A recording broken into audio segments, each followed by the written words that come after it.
Welcome to the Explainer. Today, we are digging into what might be the single biggest shift in software development we've seen in years, all based on the latest insights from DevCon Fall 2025. We're talking about the rise of the autonomous AI agent. All right, here's what we're going to cover. We'll look at the agent revolution itself, why context is everything, how we're building safer tools, what your new AI teammate will actually look like, and finally, what's on the road ahead. It's going to be quite a journey. So first up, the agent revolution. This is all about a fundamental change that's happening right now. The role of AI in our day-to-day workflow is going through a massive evolution. For years, we've gotten used to this idea of the AI as a helpful pair programmer, right? It's sitting there in your IDE giving you real-time code completions. But that whole paradigm is shifting. We're now talking about the AI as a full-fledged team member. You can literally assign it complex tasks, just like a human colleague, and it just goes off and works in the background to get the job done. But here's the catch, and it's a big one. This incredible new capability comes with a huge risk. As George Fahmy from Stackback put it so well, when these super powerful new agents make a mistake, and they will, like, say, deleting the wrong files or breaking production, they don't just fail a task, they absolutely destroy our trust in the entire system. So, how do we solve this massive trust problem? How do we make these agents reliable enough to actually use? Well, the first and most important part of the puzzle is context. It is all about giving the agent a much better brain to work with.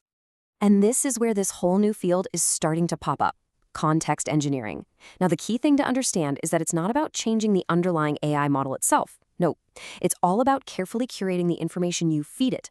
Think of it like giving your agent a super detailed map and a compass before it starts its journey through your codebase. And if you want to see the proof, check out these numbers, because they're staggering. In a Vercel benchmark, even the best AI agents could only solve about 42% of tasks using Next.js, which is a hugely popular framework that should be all over their training data. But add in some targeted context, that success rate skyrockets to an incredible 92%. It's a total game changer. So how does this context actually get delivered? Well, it comes in a few different flavors. You've got companies like Tessel pioneering these tiles, which are basically little bundles of up-to-date knowledge about specific libraries. Then you have tools like Cursor that use rules to give an agent a persistent memory about your specific project. And sometimes, it's as simple as prompt steering, just telling the agent, hey, focus on the latest build errors. And this number right here just illustrates the impact perfectly. For new libraries, stuff that's less than 3 years old and isn't really baked into the training data, good context engineering can boost agent performance by a whopping 50%. It literally turns the answer from it doesn't work to it just works. Okay, but a smart agent isn't always a safe agent, right? Giving the AI a great brain is only half the battle. We also have to give it safe hands to make sure it doesn't cause some irreversible damage while it's trying to be helpful. And this gets to the core of the safety challenge. I like to call it the don't delete my database problem. You can't just tell an agent, don't do this, because as security researchers have found time and time again, these things are incredibly creative at finding loopholes. You blacklist a command? Fine, it'll just write and execute a little script that runs that exact same command.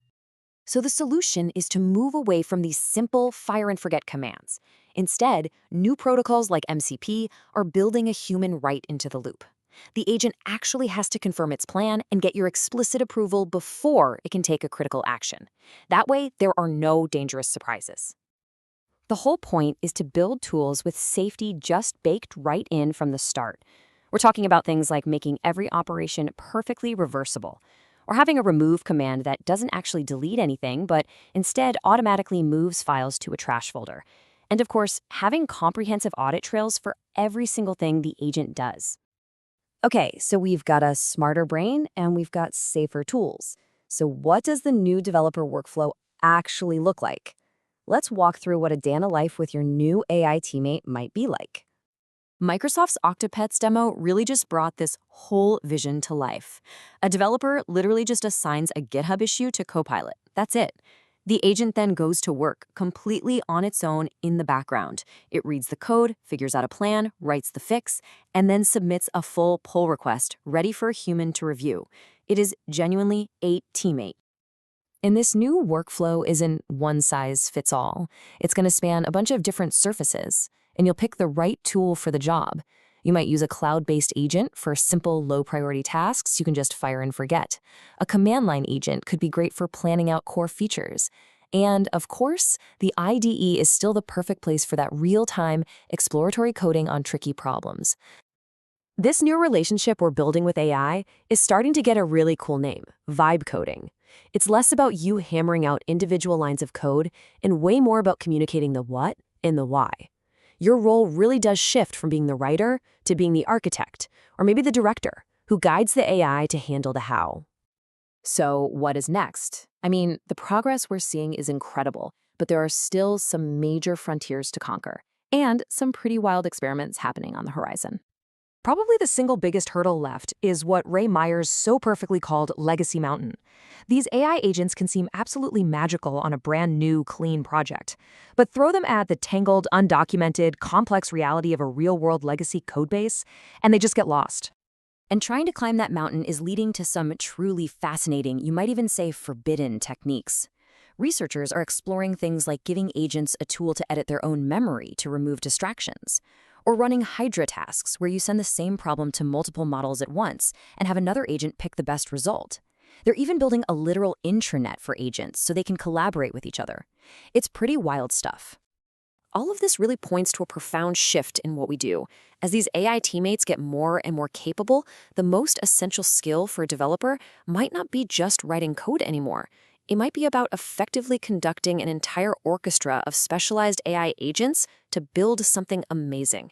It's a big question to think about. Thanks so much for joining this explainer.